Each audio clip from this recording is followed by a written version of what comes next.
Hello students, तो आज की स्टूडियो में हम सीख रहे हैं अकाउंट और चैप्टर नंबर 2 साझेदारी पेड़ी का वार्षिक हिसाब, जो आपके एग्जाम में हाईएस्ट मार्क का एक क्वेश्चन आता है जो 11 मार्क का आता है। इससे पहले एक वीडियो अपलोड हुआ है जिसमें मैंने इस चैप्टर की सारी बेसिक की डिस्कशन की थी कि भाई आपको इतने खाते हैं, इतने नमूने, सारी एंट्री आपको सकल तलपट की याद करना है। साथ साथ में समायोजन तालिका भी मैंने आपको समझाई थी, वो भी आपको याद करना है। आज के वीडियो से हम स्टार्ट करेंगे प्रैक्टिकल सम्स का सॉल्यूशन। ठीक है, तो अब हम सीखने वाले प्रैक्टिकल सम्स।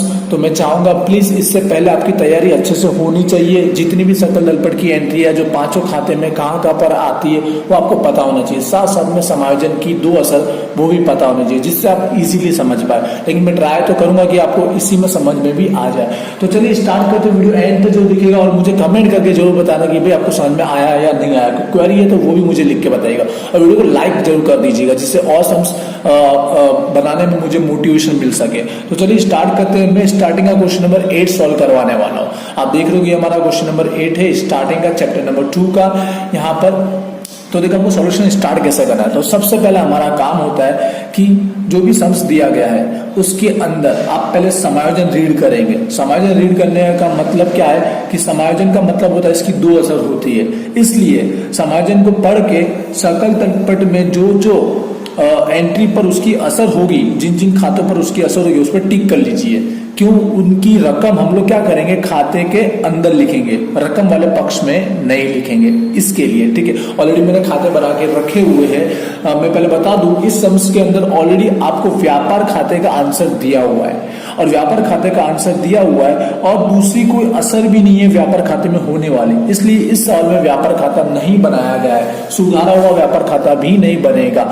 और स्टार्ट होगा उसके बाद सेकंड लाभ हानि खाता। लाइन से बनाना है, आपको क्रमशः बनाना है, क्योंकि उनका जो आंसर आएगा वो अगले खाते में कैरी फॉरवर्ड किया जाएगा।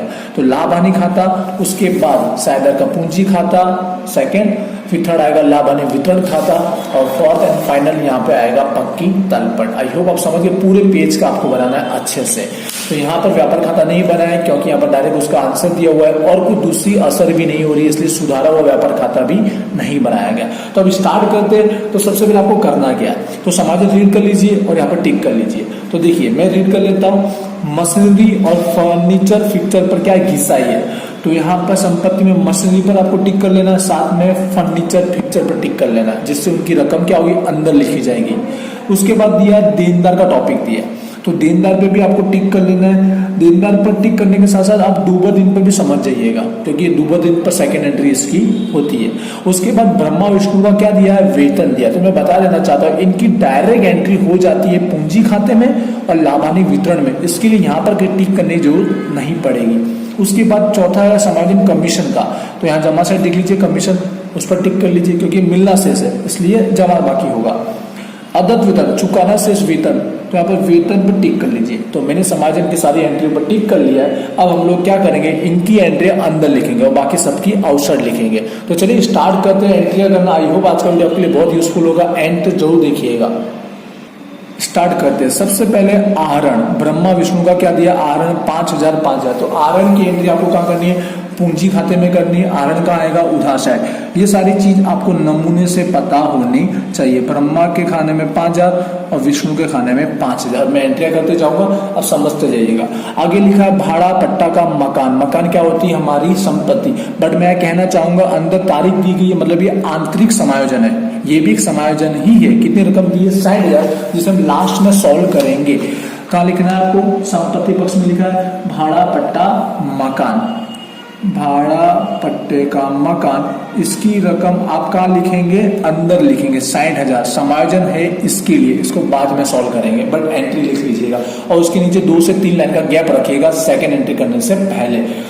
आगे बढ़ते हैं। अब लिखा गया मशीनरी, ये भी क्या अपनी संपत्ति, और यहाँ पर हमने टिक किया है, समायोजन वाली एंट्री है।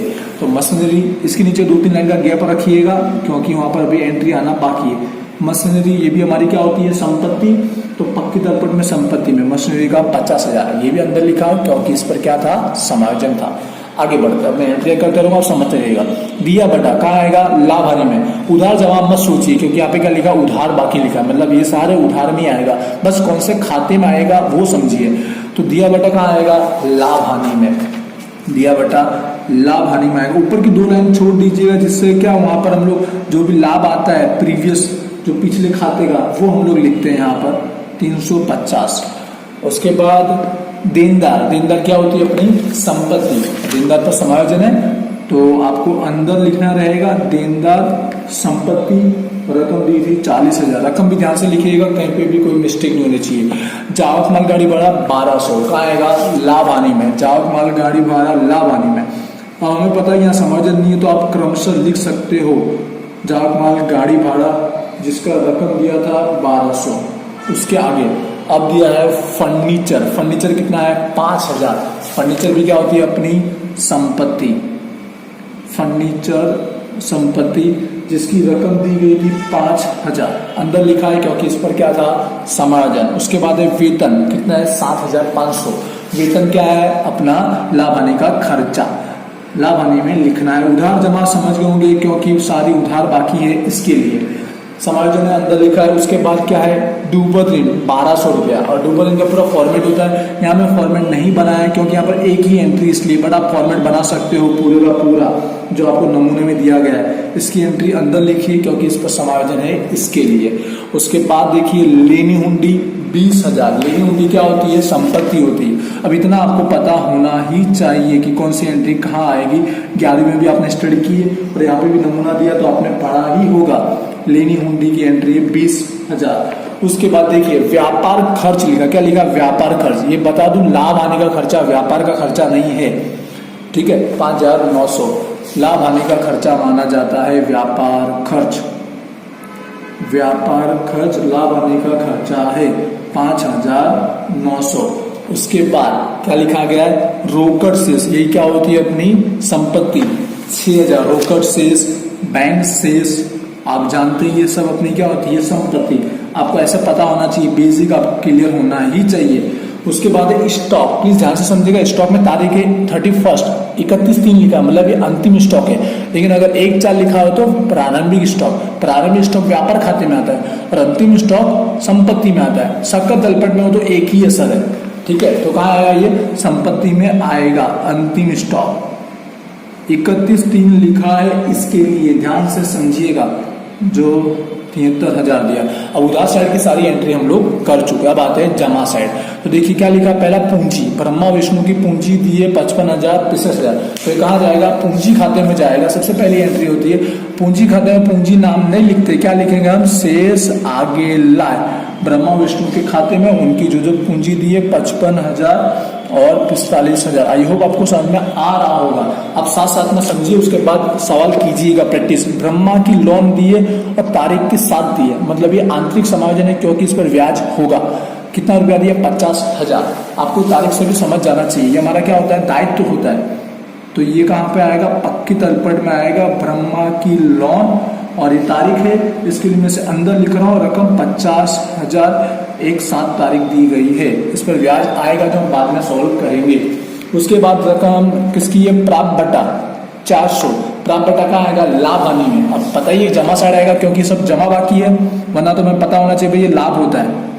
अब इतना बेसिक हमें आना ही चाहिए 400 रुपया लाभ हानि में। उसके बाद किसकी एंट्री थी लेनदार। लेनदार अपना क्या होता है दायित्व होता है। लेनदार क्या है हमारा दायित्व होता है। लेनदार पर कोई समायोजन नहीं है, मैं डायरेक्ट इसकी एंट्री बाहर कर दूंगा रकम वाले पक्ष में 25,000। उसके बाद देखिए क्या लिखा गया है यहाँ पर कमीशन, और जिस पर आंतरिक समायोजन भी दिया गया है। और जमा साइड की एंट्री है 2500, तो कमीशन लाभ हानि में आता है। जमा साइड लिखा है क्योंकि जमा से उधार साइड लिखा होता तो उधार साइड आता है। इसमें कंफ्यूजन नहीं हो रहा है कि प्राप्त है कि चुकाया है। उसके बाद क्या लिखा है देनी हुंडी। देनी हुंडी हमारा क्या होता है दायित्व होता है। लेनी हुंडी संपत्ति होता है, तो देनी हुंडी क्या होता है हमारा दायित्व होता है। रकम दी थी 5,000। अब देखिए हमें क्या दिया है लास्ट व्यापार खाता दिया है। व्यापार खाते का डायरेक्ट रकम दिया है, तो व्यापार खाते में दूसरी कोई भी असर नहीं है। तो डायरेक्ट हमारा क्या बनेगा जमा साइड तो लाभ बनेगा, उधार साइड तो हानि बनेगा। सकल लाभ क्या बनेगा ये सकल लाभ। जो व्यापार खाते का जो सकल लाभ कहाँ जाता है लाभ हानि में। लाभ हानि का कहाँ आता है जमा साइड आता है। कहाँ आता है जमा साइड। लेकिन सकल हानि होता तो उधार साइड। आप कोष्टक में लिख सकते हो व्यापार खाते से लाए। आई होप आपको ये पता चला होगा, आपने 11th में स्टडी की हुई है। जो रकम ये डायरेक्ट मैंने राइट डाउन कर दी। ये हमारा 50 से 70% वर्क हो चुका है। हमने क्या किया, सारी की सारी सकल तलपट की जितनी एंट्री थी सारी हमने उसकी एक असर कर दी। अब हमारा ओनली क्या बाकी रह गया, समायोजन बाकी रह गया, जिसकी 2 असर होने वाली। मैं चाहूंगा इसको नेक्स्ट वीडियो में कवर करूं, एक ही वीडियो में कवर नहीं करना चाहूंगा मैं, ठीक है। आपको बेसिक अच्छे से समझाने के लिए इस सम को मैं 2 वीडियो में समझाऊंगा, उसके बाद हम एक वीडियो में भी सम सॉल्व करेंगे। तो आज इतना ही रखते हैं, नेक्स्ट वीडियो जरूर देखिएगा, उसके अंदर इसी सम्स को आगे हम कंटिन्यू करेंगे और समायोजन तालिका भी सॉल्व करेंगे। तब तक आप समायोजन तालिका को पढ़कर इसके सारे समायोजन रेडी कर सकते हो, ठीक है। तो ये सारी सकल तलपट की एंट्री हो गई, आई होप आपको समझ में आई होगी। फिर भी कोई क्वेरी है तो मुझे कमेंट करके जरूर बता देना। तो चलिए मिलते हैं नेक्स्ट वीडियो में, और नेक्स्ट वीडियो में सम्स को कंप्लीट करेंगे। Thank you.